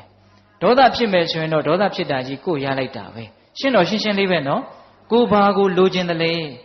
ကိုဘလို့လူမျိုးဖြစ်အောင်လုပ်မှလေဒါပဲစဉ်းစားဒေါသဖြစ်တတ်တဲ့ငါလားသီးခံတတ်တဲ့ငါလား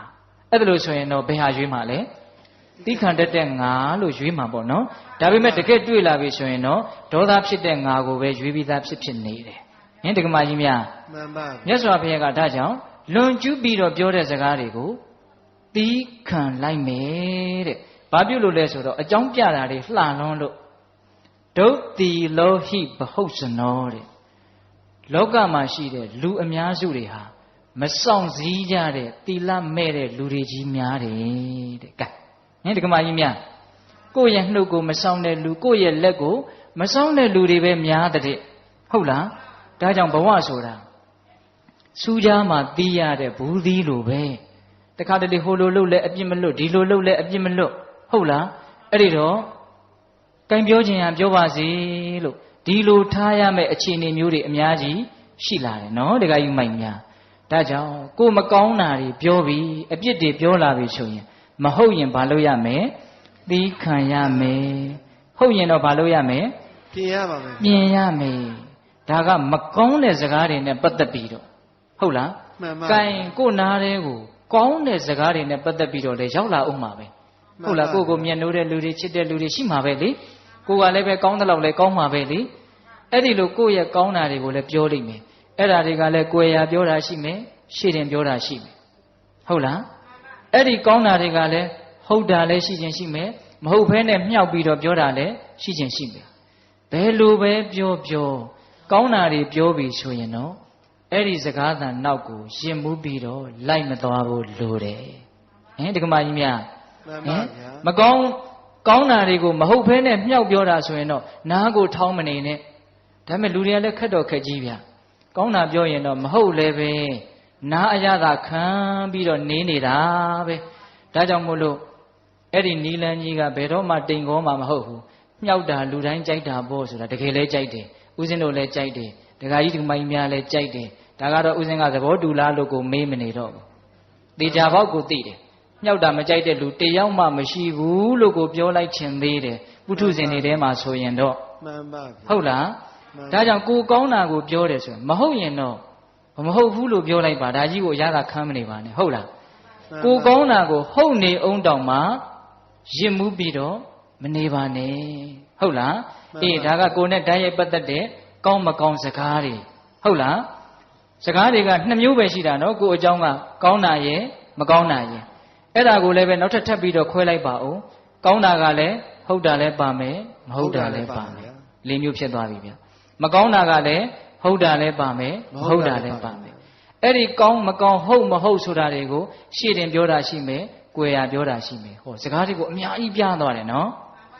ကဲဒါကကိုယ်နဲ့ပတ်သက်တဲ့ဓာတ်ရဲ့အကြောင်းပေါ့နောက်ကိုယ်နဲ့သိမ့်မပတ်သက်ဖဲနဲ့ကဲစကားတွေကြံသေးတယ်ဗျာဒီကမကြီးများအချိန်လဲနေနဲ့ကြံသေးတယ်ပြောဦးမယ်နော်ကိုယ်နဲ့မပတ်သက်တဲ့အကြောင်းတွေဟုတ်လားဟင်မရေတွက်နိုင်လောက်အောင်များတယ်အနုပညာနဲ့ပတ်သက်လို့အာကစားနဲ့ပတ်သက်လို့နိုင်ငံရေးနဲ့ပတ်သက်လို့တဘာဝဘေးဒဏ်တွေနဲ့ပတ်သက်လို့ဟင်ဒီကမကြီးများကြားနေတာတွေမရှိဘူးလားရှိတယ်စကားတွေမှအများကြီးကြားနေတာနော်အဲ့တော့အဲ့ဒီစကားတွေတဲကိုလည်းပဲတူရာခွဲကြည့်ရနော်ကိုယ်နဲ့မပတ်သက်တဲ့တိတ်မပတ်သက်တဲ့စကားကိုအကြောင်းမဟုတ်တာပေါ့လေအဲ့ဒါဘာလဲဆိုတော့ကိုအကြောင်းလို့လည်းပြောမယ်ဆိုရင်တော့ပြောလို့ရတာပေါ့လေဟိုတရားနဲ့ပတ်သက်ရင်တော့ကိုအကြောင်းလို့လည်းပြောလို့ရတာပေါ့ဟုတ်လားအေးထားပါတော့ကိုကောင်းကြောင်းမကောင်းကြောင်းဆိုတာနဲ့မပတ်သက်တဲ့အကြောင်းတွေကိုခွဲမယ်ဆိုရင်လည်း2မျိုးရှိတယ်အဲ့ဒါဘာလဲဆိုတော့အနှစ်မရှိတဲ့စကားကြီးအနှစ်ရှိတဲ့စကား2မျိုးရှိတယ်ဟင်ဒီကမကြီးများမှန်ပါဗျာအနှစ်မရှိတဲ့စကားတွေကြားနေရတယ်တခါတရံကြတော့လေအနှစ်ရှိတဲ့စကားတွေကြားရတယ်အနှစ်မရှိတဲ့စကားတွေကိုနားမထောင်ဖြစ်ဖို့ကြိုးစားပါဘာပြုလို့လဲဆိုတော့ဦးဇင်းတို့လူရင်းပဲပြောမယ်အနှစ်မရှိတဲ့စကားတွေတန်ဖိုးမရှိတဲ့စကားတွေကိုနားထောင်မိရင်အဲ့ဒီအချိန်မှာတန်ဖိုးမရှိတဲ့အတွေးတွေဖြစ်နေတာသိကြတယ်တန်ဖိုးမရှိတဲ့စိတ်ကူးတွေတန်ဖိုးမရှိတဲ့စိတ်တွေဖြစ်နေတယ်တန်ဖိုးမရှိတဲ့စိတ်တွေတန်ဖိုးမရှိတဲ့အတွေးတွေဖြစ်နေရင်အဲ့ဒီအချိန်မှာတန်ဖိုးမရှိတဲ့လူတစ်ယောက်ဖြစ်နေတာသိကြလားမှန်ပါဒီစိတ်ကလေးဒီအတွေးလေးနဲ့လူလုံနေရတာအတွေးကတန်ဖိုးမရှိဘူးစိတ်ကတန်ဖိုးမရှိဘူးဆိုအဲ့ဒီအချိန်မှာတန်ဖိုးမရှိတဲ့လူတစ်ယောက်ပေါ့ဗျမှန်ပါဟုတ်လားမှန်ပါဒါကြောင့်တန်ဖိုးမရှိတဲ့စကားတွေကိုနားထောင်နေတဲ့အချိန်မှာငါဒီတန်ဖိုးမရှိတဲ့အတွေးတွေတန်ဖိုးမရှိတဲ့စိတ်တွေဖြစ်နေတဲ့အတွက်ကြောင့်တန်ဖိုးမရှိတဲ့လူတစ်ယောက်ဖြစ်နေပြီဘဝဟာတန်ဖိုးရှိတယ်အချိန်ဟာတန်ဖိုးရှိတယ်တန်ဖိုးရှိတဲ့အချိန်တွေတန်ဖိုးရှိတဲ့ဘဝတွေခွန်အားတွေကိုတန်ဖိုးမရှိတဲ့အဖြစ်နဲ့ငါဖြုံးတိပြစ်နေတာပဲလို့ထိတ်လန့်တဲ့သဘောရှိရမယ်မြင့်မြတ်တာတွေလုံနိုင်ခွင့်ရှိနေတာကိုနှိမ့်ကြတာတွေကိုလုံနေတယ်အဲ့တော့တန်ဖိုးမရှိတဲ့စကားတွေကိုနားထောင်လို့အကျိုးဆုပ်ယုတ်တာတွေအများကြီးရှိပါတယ်ဗျာစကားနောက်လိုက်သွားပြီးတော့တခါတည်းတချို့များလိုက်ပြီးတော့ဖြည့်ရှင်းသည့်အထိမိုက်ပြတာတွေရှိတယ်နော်မှန်ပါဗျာအဲ့တော့ဦးဇင်းတို့တန်ဖိုးမရှိတဲ့စကားနဲ့ပတ်သက်ပြီးတော့အကျဉ်းတဝန်ကြီးမပြောချင်ဘူးဟုတ်လားအမြင့်ကစဖြတ်လိုက်မယ်နားမထောင်ဖြစ်အောင်ကြိုးစားပါနားထောင်ဖြစ်သွားရင်တော့အကျဲမငိမ့်ပွယ်တွေဓာခုတ်ရလက်ရှူဟုတ်လားနော်ဓာခုတ်ရလက်ရှူမိတတ်တယ်နော်စကားတွေနားထောင်ပြီးတော့ကိုယ်နဲ့ဘာမှဆိုင်ညာမဆိုင်သူများအမှုတွေတဲ့ဝင်ပါတချို့ဆိုရင်တန်ဃာရှင်းရဒီစကားဟိုပို့ဟိုစကားဒီပို့ဟာကိုကဂျားတဲ့ကနေပြီးတော့ဟိုလူကမတရားတာဒီလူကမတရားတာကို့မယ်ရှုပ်ရှက်ကိုခတ်နေတာပဲဟင်ဒီကမာကြီးများကို့အလုံးနဲ့စားဝတ်နေရေးတွေနဲ့ကို့ဘဝခန္ဓာရေးတွေနဲ့ရှုပ်ရတဲ့ဂျားတဲ့ဒီအနှစ်မရှိတဲ့စကားတွေကိုဖြေရှင်းနေရတဲ့အရှုပ်တွေကထပ်ပြီးတော့များနေသေးတယ်အဲ့တော့တန်ဖိုးရှိတဲ့လူတစ်ယောက်ဖြစ်ချင်တယ်ဘဝမှာလေးလေးနက်နက်ဖြစ်ချင်တယ်ဆိုရင်တန်ဖိုးမရှိတဲ့စကားတွေဟာငါရဲ့ဘဝကိုတဖြည်းဖြည်းနဲ့လှိုက်စားနေတာလို့သဘောပေါက်ပြီးတော့တတ်နိုင်သမျှနားမထောင်ဖြစ်ဖို့ကြိုးစားဟုတ်ရလားမှန်ပါအေးနောက်တန်ဖိုးရှိတဲ့စကားဒါကြတော့ရှားဖွေပြီးတော့ကိုနားထောင်ရမယ်မှန်ပါတန်ဖိုးရှိတဲ့စကားတဲ့နော်ဒါလေးနဲ့ပတ်သက်ပြီးတော့ဦးဇင်းတို့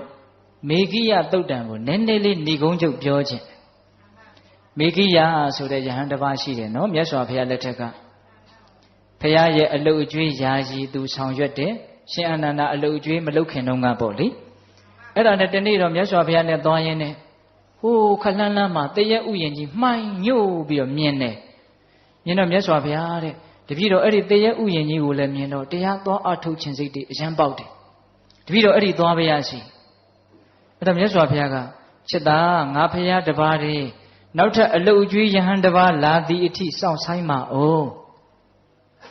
အရှင်ဘုရားတဲ့တပည့်တော်သွားတရားအထုတ်ပါရစီ အရှင်ဘုရားကတရားအထုတ်เสียမလိုတော့ဘူးတဲ့ပြီးပြီးသားတပည့်တော်အခုမှပုထုဇဉ်ပဲရှိသေးတယ်ဒါကြောင့်တပည့်တော်ကိုခွင့်လွှတ်တော်မူပါဟောအဲ့ဒါလိုတောင်လျှောက်တာနော်အဲ့တော့မြတ်စွာဘုရားက3ချိန်တားတယ်မရဘူးဂိုင်းတရားအထုတ်ခြင်းလို့သွားတယ်ဆိုတော့ငါပဲတားလို့ဖြစ်တော့မှာပေါ့သွားလေဆိုတော့ဘုရားရဲ့တပိတ်သင်္ကန်းကိုအဲ့ဒီနာအသာချထားခဲ့ပြီးတော့သွားတာဗျာတရားအားထုတ်ခြင်းလွန်းတဲ့စိတ်နော်အဲ့ဒါကလည်းသူကအဲ့ဒီနေရာနဲ့သူနဲ့ကဓာတ်ခိုက်နေတာအဲ့ဒီတရေဥယျာဉ်ကြီးကတစ်ချိန်တုန်းကသူကရှင်မင်းဖြစ်ပြီးတော့ဌိနန်းဆွဆန်ခဲ့တဲ့နေရာကြီးတဲ့ဒါသူမသိပါဘူးဘဝလောကဆိုတာသိပ်ဆန်းကျယ်တယ်ဗျနော်အဲ့ဒါနဲ့အဲ့ဒီနေရာလဲရောက်ရောသူကအဲ့ဒီတရေဥယျာဉ်ကြီးရဲ့အလေကြောက်ဖြာကြီးပေါ်မှာထိုင်ပြီးတော့မေတရားနှလုံးတွေကျင့်သုံးပြီးတော့ပီတိတွေဖြစ်နေလိုက်တာ။အော်တိတ်ရှိလို့အေးချမ်းလိုက်တာအယောင်နောက်ကျလိုက်တာအဲ့ဒါလိုဖြစ်တာ။ခဏလဲနေရောအဲ့ဒီပီတိတွေအဲ့ဒီတရားသဘောတွေဘယ်ရောက်တော့မှမသိ။ဘာတွေဖြစ်လာတုံးဆိုတော့ကာမဝိတ္တ၊ဗျာပါဒဝိတ္တ၊ဝိဟိန္ဒဝိတ္တတွေတစ်ခုပြီးတစ်ခုဝင်နေတော့တာပဲတဲ့။အဲ့ဒါနဲ့ तू ချွေးတွေတောင်ပြန်လာတယ်လို့ဆိုတယ်။အဲ့ဒါနဲ့ तू တရားချပြီးတော့သူ့ကိုယ်သူစဉ်းစားတယ်။အော်အံ့ဩစရာကောင်းလိုက်တာ။ငါယုံကြည်မှုနဲ့ယဟန်ဘဝကိုရောက်ခဲ့တာငါတကယ်မြင့်မြတ်တဲ့စိတ်နဲ့ဒီနေရာမှာမြင့်မြတ်တဲ့အလုပ်ကိုလုပ်မယ်ဆိုပြီးတော့လာခဲ့တာဘယ်နဲ့ကြောင့်ဒီဝိတက်ဆိုးတွေဝင်နေပါလဲဖယ်လို့ကိုမရဘူးဖြစ်နေတာအဲ့ဒါသူရှင်မင်းဘဝကဖြစ်ခဲ့တဲ့အကြံတွေကအခုချိန်မှာလိုက်ပြီးတော့ဓာတ်ခိုက်နေတာတဲ့အဲ့ဒါနဲ့မြတ်စွာဘုရားဒီကိုသူကြွသွားတယ်ဟိုကြတော့မြတ်စွာဘုရားကိုလျှောက်တယ်အံ့ဩတယ်ဗျာတပည့်တော်စိတ်ကောင်းနှလုံးကောင်းနဲ့သွားတာရည်ရွယ်ချက်ကောင်းနဲ့သွားတာအတွေးတွေကခြုံနေလိုက်တာမပြောနဲ့တော့စိတ်များထိမ့်ရသိမ့်ရသိခက်တာပဲဗျာအဲ့ဒီမှာမြတ်စွာဘုရားကจิตသားစိတ်ဆိုတာအင်မတန်လျှက်ပေါ်လော်လီတယ်အင်မတန်တုန်လှုပ်တယ်ဘာဝနာဘက်ကိုတင်လိုက်ပြီဆိုလို့ရှိရင်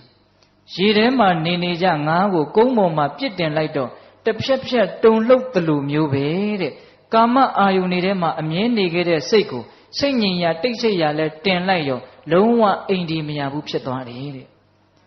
ဒါကြောင့်တဲ့လေးသမားဟာသူ့ရဲ့မြားတံကိုမိအပူပေးပြီးတော့ဖြောက်နေလို့ပညာရှိတဲ့လူဟာကိုယ့်ရဲ့စိတ်ကလေးကိုဖြောက်မှတ်အောင်ပြုပြီးတော့ယုံထွက်နိုင်ခဲ့တဲ့ဒီမန်နဲ့ရဲ့လက်ကနေယုံထွက်နိုင်အောင်ကြိုးစားရမယ်ဒီမန်ရဲ့ကိလေသာမန်ရဲ့လက်ကနေယုံထွက်နိုင်အောင်ကြိုးစားရမယ်လို့တရားဟောတာအဲ့ဒီမှာတလက်စတယ်မြတ်စွာဘုရားဘာပြောလဲဆိုတော့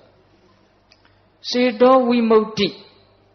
အရဟတမေအရဟတဖို့လို့ခေါ်ရတယ်စိတ်ရဲ့ကိလေသာကလွတ်မြောက်ခြင်းလို့ဆိုရတယ်စေတောဝိမု ക്തി နော်အဲ့ဒီစေတောဝိမု ക്തി ကိုရင့်ကျက်စေတဲ့တရား၅မျိုးရှိတယ်တဲ့ပိဋကရဲ့တရားကနည်းနည်းလေးနဲ့လာတယ်လို့ထင်ရတယ်နော်အရဟတမေအရဟတဖို့ကိုရင့်ကျက်စေတဲ့တရားဘယ်နှပါးရှိတယ်၅ပါးရှိတယ်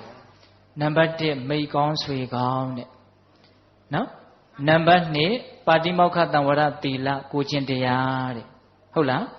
နံပါတ်3စကားကောင်းကိုချမ်းချမ်းသာသာလွယ်လွယ်ကူကူရနိုင်တဲ့အခွင့်အရေးရှိရမယ်တဲ့ဟုတ်လားနံပါတ်4မကောင်းတာတွေကရှောင်ဖို့ကြိုးစားတဲ့နေရာမှာကောင်းတာတွေပြည့်စုံအောင်ကြိုးစားတဲ့နေရာမှာထက်သန်တဲ့လုံလဝရိယရှိရမယ်တဲ့နံပါတ်5ဖြစ်ချင်းပြက်ချင်းကိုထွတ်ထွင်းပြီးတော့မြင်နိုင်တဲ့ဉာဏ်ပညာရှိရမယ်တဲ့ဘယ်နှချက်လဲ5ချက်မိကောင်းဆွေကောင်းသီလ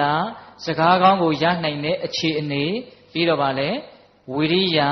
ပညာအဲ့ဒီမှာမြတ်စွာဘုရားကจิตသားတဲ့နံပါတ်1မိကောင်းဆွေကောင်းဆိုတဲ့အင်္ဂါကိုသာမင်းပြည့်အောင်ဖြည့်မယ်ဆိုရင်သီလလည်းရှိမယ်လို့မျှော်လင့်ရသီလတေချာပေါက်ရှိလိမ့်နော်စကားကောင်းလည်းတေချာပေါက်ကြားရဟုတ်လားဝိရိယလည်းတေချာပေါက်ရှိလိမ့်နော်ပြီးတော့ပညာလည်းတေချာပေါက်ရှိလာလိမ့်အဲ့ဒီတော့မိကောင်းဆွေကောင်းရှိရင်ကြံတဲ့၄ပါးသည်မိကောင်းဆွေကောင်းကိုအမိပြုတ်ပြီးတော့ပြည့်စုံသွားပါလိမ့်မယ်တဲ့အဲ့ဒီသုတ္တံမှာမိကောင်းဆွေကောင်းကိုဦးစားပေးပြီးတော့ပြောတယ်ဒါပေမဲ့ဦးဇင်းတို့ကဒီနေရာမှာပိဋကတ်ကိုစကားနဲ့ပြောနေတာဆိုတော့အဲ့ဒီမြတ်စွာဘုရားဟောထားပုံလေးကိုသဘောကျလွန်းလို့စကားကောင်းကိုလွယ်လွယ်ကူကူရနိုင်တဲ့အခွင့်အရေးရှိရမယ်တဲ့ဒီစကားလေးကိုကြိုက်တယ်တချို့ကောင်းတဲ့စကားကိုလွယ်လွယ်ကူကူမရဘူးခက်ခဲချင်းချင်းလုပ်ယူမှရတာဟုတ်လားဒီခေတ်ကြီးမှာစကားကောင်းရဖို့လွယ်တယ်ဆိုရင်လည်းဟုတ်တယ်ခက်တယ်ဆိုရင်လည်းဟုတ်တယ် အဲ့တော့စကားကောင်းကိုလွယ်လွယ်ကူကူရဖို့ဆိုတော့စကားကောင်းဆိုတာဘယ်လိုဟာမျိုးလဲအဲ့ဒီမှာမြတ်စွာဘုရားကစကားကောင်းကို10မျိုးလောက်ပြောထားတယ်ပိဋကရေလေးလေးနက်နက်နားထောင်နော်စေတဝိမု ക്തി ကိုရင့်ကျက်စေတဲ့အင်္ဂါတစ်ရက်ဟုတ်ရဲ့လားအဲ့တော့စကားကောင်းကြားနိုင်တဲ့အခွင့်အရေးအဲ့ဒီစကားကောင်းက10မျိုးဟုတ်ရဲ့လားနံပါတ်1အပိစ္ဆကထာပြောကြည့်စမ်းပါဗျာအပိစ္ဆကထာအလိုနဲမှုနဲ့ဆက်ရှင်တဲ့စကားတဲ့နော်ပြောလိုက်တဲ့စကားကြားလိုက်ရတဲ့စကားကအလိုနဲမှုနဲ့ဆက်ရှင်တဲ့စကားလောဘနေတဲ့စကားနော်ဦးဇင်းထက်ရှင်းမပြဘူးနော်ပေးတဲ့တို့ဉာဏ်ရှိတယ်နော်ဟာဟိုဟာရခြင်းဒီဟာရခြင်းဟေးကောင်မရေးဈေးထဲမှာဘာအစ်စ်ပေါ်နေပြန်ပြီတဲ့အဲ့ဒါအလိုနဲသေးတဲ့စကားလားအဲ့ဒါဘာစကားတော့အလိုကြီးစေတဲ့စကားသေချာပေါက်ဒုက္ခရောက်တော့မယ်အဲ့ဒါကိုယ့်ကိုမီးလာရှို့တဲ့လူလို့မှတ်လေဟုတ်လားဓမ္မကြီးများဟေးညီးကိုဘယ်သူကဘလို့ပြောနေတာအဲ့ဒါအလိုနဲစေတဲ့စကားလားမဟုတ်ဘူးဒေါသဖြစ်စေတဲ့စကားဟုတ်လားအဲ့တော့နံပါတ်1အပိစ္ဆကထာအလိုနဲစေတဲ့စကားနံပါတ်2တွတ်တွတ်လေးသွားအောင်ဗျာအချိန်သိမ့်မရှိတော့ဘူးဟုတ်လားနံပါတ်2တန်တုဋ္ဌိကထာရောင်ရဲမှုနဲ့ဆက်တဲ့စကားတဲ့ဟုတ်လားဒါရလည်းအာမရနိုင်ဟိုဟာရလည်းအာမရနိုင်တခါတည်းရခြင်းမှုတွေရဲ့ခြံရတွေကိုပဲလိုက်ဖြည့်ဆည်းနေရတာနဲ့အဖို့တန်တဲ့အလုပ်တွေကိုလုပ်ဖို့အချိန်တွေကကုန်သွားရောနော်ဒါကြောင့်တန်တုဋ္ဌိကထာရောင်ရဲမှုနဲ့ဆက်တဲ့စကားကိုကြားကိုကြားတဲ့ဒီခေတ်ကြီးမှာသိမ့်မရှိဘူးနော်တိုးတက်အောင်လုပ်ရမယ်တိုးတက်အောင်လုပ်ရမယ်လို့ကြွေးကြော်ပြီးတော့အတင်းပဲတိုးတက်ခိုင်းနေတာဒီကလူရှာထွက်နေတာသူတို့သိကိုမသိဘူးဟင်ဒကမာကြီးများသေသေးချာချာစဉ်းစားနော်မြတ်စွာဘုရားရဲ့သာသနာတော်ကအဓိကပစ္စည်းဥစ္စာတွေပေါ်များဖို့ညွှန်ပြတာလားငြိမ်းချမ်းမှုအစစ်ရအောင်ညွှန်ပြတာလားအေးတစ်ချိန်တည်းပဲစီးပွားဥစ္စာကိုလည်းဘယ်လိုတရားပေါင်းအတွင်းကရှာရတယ်ဆိုတာကိုလည်းမပြောဘူးမဟုတ်ပါဘူးပြောပါတယ်သို့တော့တကယ်လိုရင်းကပါလေငြိမ်းချမ်းမှုရဖို့ဘဝတန်တရားကလွတ်ဖို့တန်တရားထဲမှာကြီးပွားဖို့ရည်ရွယ်ချက်နဲ့ဘုရားတရားဟောတာမဟုတ်ဘူးနော်ဘုရားတရားတော့အားလုံးရဲ့ရည်ရွယ်ချက်ဒီတန်တရားကလွတ်ဖို့ဟုတ်ရဲ့လားအေးဒါကြောင့်တန်တုဋ္ဌိကထာရောင်ရဲမှုနဲ့ဆက်တဲ့စကားဒီခေတ်ကြီးမှာအင်မတန်ရှားသွားပြီလို့ထင်တယ်တိုးတက်ဖို့ကြီးပွားဖို့လူချင်းတူဖို့ပခုံးချင်းရှင်နိုင်ဖို့ရှင်ကြပေါ့ဟုတ်လားတခါကြီးမိုင်းများဒီလိုပဲဦးဇင်းကတော့ပြောလိုက်ခြင်းတယ်နော်တန်တုဋ္ဌိကထာပြီးတော့ဗာလဲနှစ်ခုရှိသွားပြီနော်အေးပြီးတော့ဗာတော့ဆိုတော့ဝိဝေကကထာတဲ့စိတ်ငြိမ်မှုနဲ့ဆက်တဲ့စကားတယောက်တည်းနေရတာကောင်းတယ်တစိတ်တည်းနေရတာကောင်းတယ်ဟုတ်လားဒါဥစဉ်ဟိုဘက်ကဥပရိဝိဝေကမပြောတော့ဘူးဥပရိဝိဝေကဆိုတာနိဗ္ဗာန်ကိုပြောတာနော်အဲ့ဒါလို့အေးအေးချမ်းချမ်းတယောက်တည်းနေရတာသိကောင်းတာပဲဆိုတဲ့စကားမျိုးလေးတွေမကြမကြာကြားရမယ်အများနဲ့နေရတာသိဆင်းရဲတာပဲဆိုတာမျိုးကြားရမယ်နော်တာရာရဏေဝိဟဉ္ဉန္တိပေါင်းတင်ဆက်ဆံရတာအင်မတန်ပင်ပန်းနေလက်ခံလာတဲ့ကမကြီးများအပေါင်းအသင်းတယောက်ရှိရင်တယောက်စာပင်ပန်းတယ်နှစ်ယောက်ရှိရင်နှစ်ယောက်စာပင်ပန်းတယ်ဟုတ်ရဲ့လားမိတ်ကောင်းဆွေကောင်းဆိုတာကအဓိပ္ပာယ်တစ်မျိုးနော်တခိုင်းဒီမိုက်များအေးတာရာရဏေဝိဟဉ္ဉန္တိဒါကြောင့်ဝိဝေကကထာစိတ်ငြိမ်မှုနဲ့ဆက်သက်တကားနောက်အတန်တက္ကကထာမယောနှောမှုနဲ့ဆက်တဲ့စကားတဲ့လူရှုပ်ရှုပ်ရှိတဲ့နေရာဆိုသိသွားချင်တာပဲဟုတ်လားအဲ့ဒါအတန်တက္ကကထာဖြစ်နိုင်မှာလားမဖြစ်နိုင်ဘူးဟိုနားလည်းငါပါလိုက်ချင်တယ်ဒီနားလည်းငါပါလိုက်ချင်တယ်ပွဲလန်းတစ်ခုခုလို့ငါ့ကိုမဖိတ်ဘူးဆိုရင်စိတ်ထဲမှာမခံစားနိုင်ဘူးအဲ့ဒါဘာဖြစ်တာယောနှောချင်တာဆက်ရှက်ချင်တာတရားနဲ့ဝေးတယ်ဆိုတဲ့လက္ခဏာဟုတ်လားတရားဆိုတာမရောရရင်ပြီးရောအဲ့ဒီသဘောမျိုးသဘောပေါက်တယ်နော်အတန်တက္ကကထာယောနှောဆက်ရှင်မှုမရှိတဲ့စကားနော်ပြီးတော့ဗာလဲဝိရိယရမ္ပကထာအကုသိုလ်တွေပယ်ဖို့ကုသိုလ်တွေပြည့်စုံဖို့ကြိုးစားမှုနဲ့ဆက်တဲ့စကားဘယ်နှခွန်းရှိသွားပြီတော့၅ခွန်းရှိသွားပြီပြန်ပြောမယ်မှတ်မိအောင်အပိစ္ဆကထာအလိုနည်းမှုနဲ့ဆက်တဲ့စကားအတန်တုဋ္ဌိကထာရောင်ရဲမှုနဲ့ဆက်တဲ့စကားပြီးတော့ဝိဝေကကထာစိတ်ငြိမ်မှုနဲ့ဆက်တဲ့စကားအတန်တက္ကကထာမယောနှောမှုနဲ့ဆက်တဲ့စကားဝိရိယဓမ္မကထာလုံလဝရိယနဲ့ဆက်ရှင်တဲ့စကားနောက်၅ပါးကသီလကထာသမာဓိကထာကြားဘူးတယ်နော် သီလကထာသမာဓိကထာပညာကထာသီလသမာဓိပညာဝိမု ക്തി ကထာဝိမု ക്തി ဉာဏဒသနကထာဝိမု ക്തി ဆိုတာ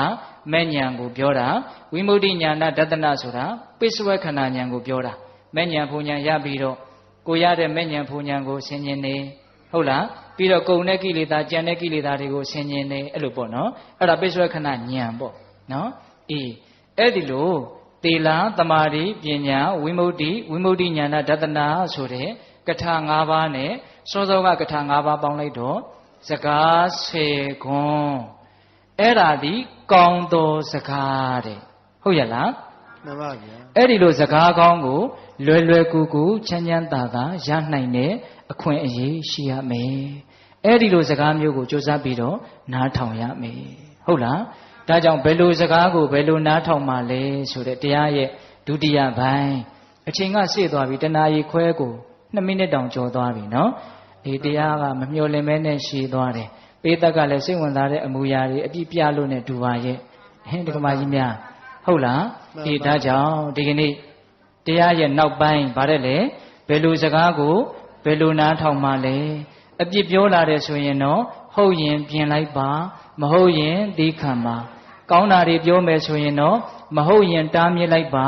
ဟုတ်တယ်ဆိုရင်တော့ရင်မှုမနေပါနဲ့ဟုတ်လားအနှစ်မရှိတဲ့စကားတွေဆိုရင်တော့ကြိုးစားပြီးတော့နားမထောင်ပါနဲ့ဟုတ်လားအဖို့တန်တဲ့အချိန်လေးကုန်သွားလို့ဟုတ်လားအနှစ်ရှိတဲ့စကားဆိုရင်တော့လွယ်လွယ်ကူကူရအောင်ဖန်တီးပါအနှစ်ရှိတဲ့စကားတွေဘာတွေလဲဆိုတာဦးဇင်းတို့ပြောပြီးပါပြီဟုတ်လားဆက်ပြောမယ်ဆိုရင်လည်းပြောလို့ရသေးတယ်ဟုတ်လားသို့တော့ဦးဇင်းတို့ရဲ့တရားအတိုင်းခုဟောခဲ့ပြီနော်မှန်သောစကားကောင်းသောစကားပင်ဖြစ်စေကမူစကားတွေကိုသဘောကျတဲ့လူပင်ဖြစ်စေကမူအရှိလေးမြဲမပြောဆိုရတဲ့အများကြီးတောင်ရှိသွားပြီတရား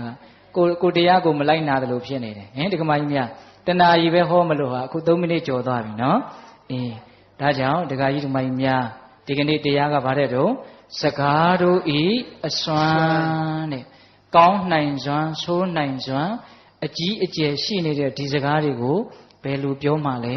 ဘယ်လိုနားထောင်မှလဲဆိုတာနဲ့ပတ်သက်ပြီးတော့ပေးသက်တို့ကိုဦးဇင်းတို့